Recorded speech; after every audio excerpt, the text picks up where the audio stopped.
Magandang umaga po sa inyo lahat. Ako po si Inyanay mula sa pangkat 5. At ang tatalakayin ko po ngayon ay patungkol sa iba't ibang pananaw ukol sa variety at variation ng wika.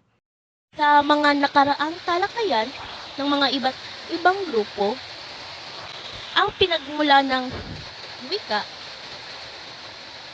ay dahil sa kalat-kalat o pangkat-pangkat ng mga bansa, isla, o mga lugar kung kaya't may iba't ibang wika o mga dialekto na nabubuo dito.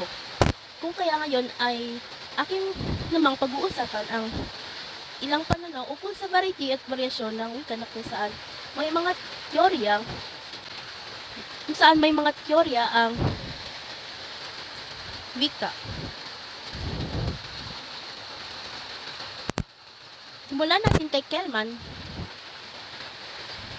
Simulan natin kina Kelman taong 1971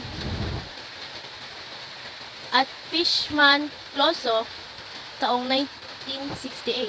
Sinasabing ang pangkat wika ay nakabatay sa mga katangiang instructural ng mga variety ng wika sa degree ng pagka-multilingual at sa gamit ng mga variasyon na kung saan ang multilingual ay ang paggamit daw ng iba't ibang wika o di kaya pinagsamang magkaibang wika. Halimbawa na lamang nito ay ang tinatawag nating konyo o mas kilala nating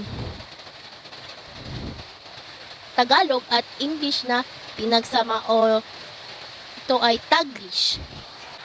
Sa kabilang banda naman, ang pag-aaral ni Sasuri taong 1916, nakabatay ang pagkakaroon ng variety at variasyon ng wika sa paniniwala ng mga linguist ng pagiging heterogeneous o pagkakaiba ng wika. Katulad na lamang po nito ay ang pagkakaiba ng mga individual at grupo ng tao ayon sa lipunan na kanilang ginagalawan o antas ng pamumuhay, edad, level ng edukasyon na natamasa at interes sa buhay kung kaya nagkakaroon ng iba't ibang variety. In 1918, ipinapayag niya dito na dala raw ito ng pagkakaiba ng pangkat ng tao na may iba't ibang lugar na tinitirhan, interes, gawain, pinag-aralan at iba pa.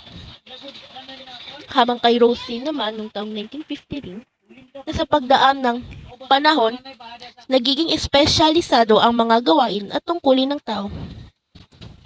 Yung tungkulin ng tao na nagre-resulta sa pagkakaiba ng kultura at wika na siyang nagiging panukat sa progreso ng tao.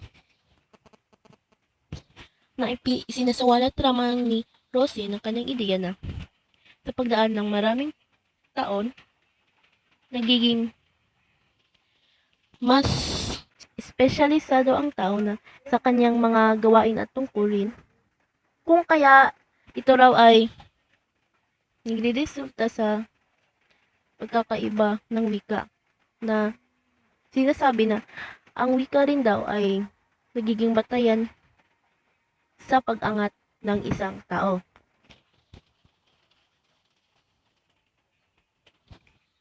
Habang kay Constantino naman noong 2000, nagbunga ang mga pagkakaiba ng wika. Ito raw ay dahil sa iba't ibang pagtingin, pananaw at attitude dito kaugnay ng di pagkakapantay-pantay ng mga wika, pati ng mga tagapagsalita, kultura at sibilasyon. Sa katunayan, si Sasori taong 1915 ay may teoryang sociolinguistic na pinapalagay na ang wika raw ay panlipunan at ang speech ay pang-individual.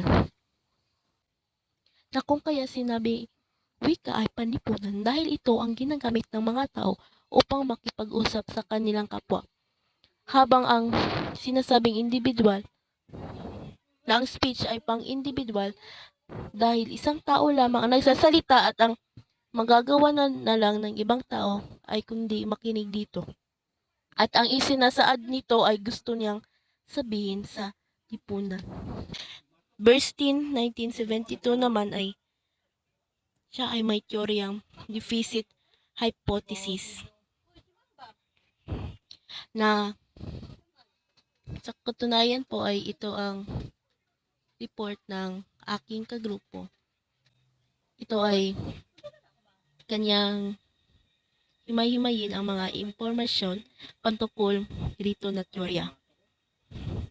Pero ayon kay Bernstein, 1972, siya ay may teoryang deficit hypothesis na naniniwala sa pamamagitan ng kanyang naging obserbasyon ng wika ay may hierarkiya. Konsepto ng variabilidad ni Labov taong 1972. Ipag-umanin niyo po ang aking picture na mali po i-attach. Sa konsepto ng variabilidad na naniniwala na natural na phenomena ang pagkakaiba-iba ng anyo ng wika at pagkakaroon ng variety ng isang wika na kung ibig sabihin ay pantay-pantay lamang ito at walang mataas o mababa.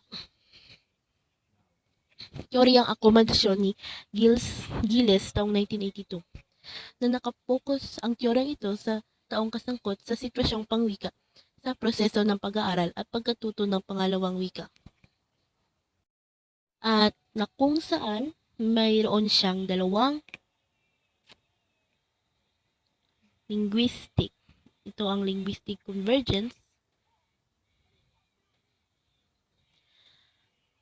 na nagkakaroon ng tendensiya na gumaya o bumagay sa pagsasalita ang isang gumagamit ng wika upang bigyang halaga ang pakikiisa o pakikisama na sa totoo lamang ay ang isang tao ay nakikibagay sa wika o ginagaya niya ang isang wika upang mas maintindihan siya ng kanyang wika o kailangan niyang bumagay sa isang wika tungo sa isang wika na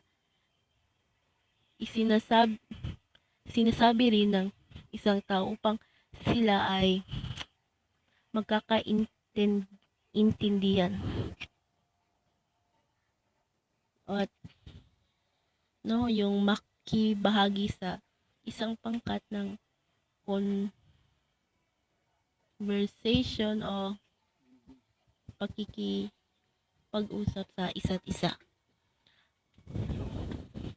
Habang ang linguistic divergence naman ito ay baliktad sa linguistic convergence na pinipilit na ibahin ng isang tao ng taong gumagamit ng wika ang kanyang pagsasalita upang mabukod sa kausap o di pagkakaisa. Ang ideya ito na kung saan ang isang tao ay ayaw niyang makibagay o makipag-usap sa isang tao kung kaya iniiba niya ang kanyang wika sapagkat or ayaw niya makikipag-usap sa ibang tao kung kaya ito ay ginagawa niya. Nasabi dito, di pagkikiisa at pagbuo ng sariling pagkakakilanlan o identity na pinipilit ibahin ng taong gumagamit ng wika ang kanyang pagsasalita upang mabukod sa kausap.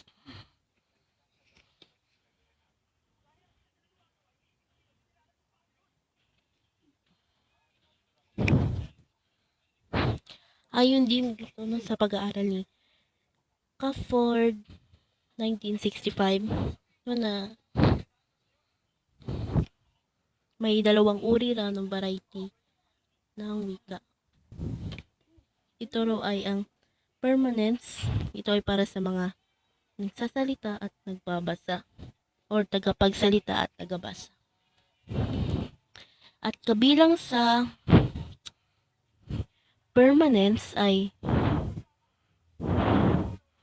dialect, idiolect, ethnolect, ecolect, at ecolect na kung saan ito ay napagdaanan na natin na topic na iniulat ng ibang kagrupo.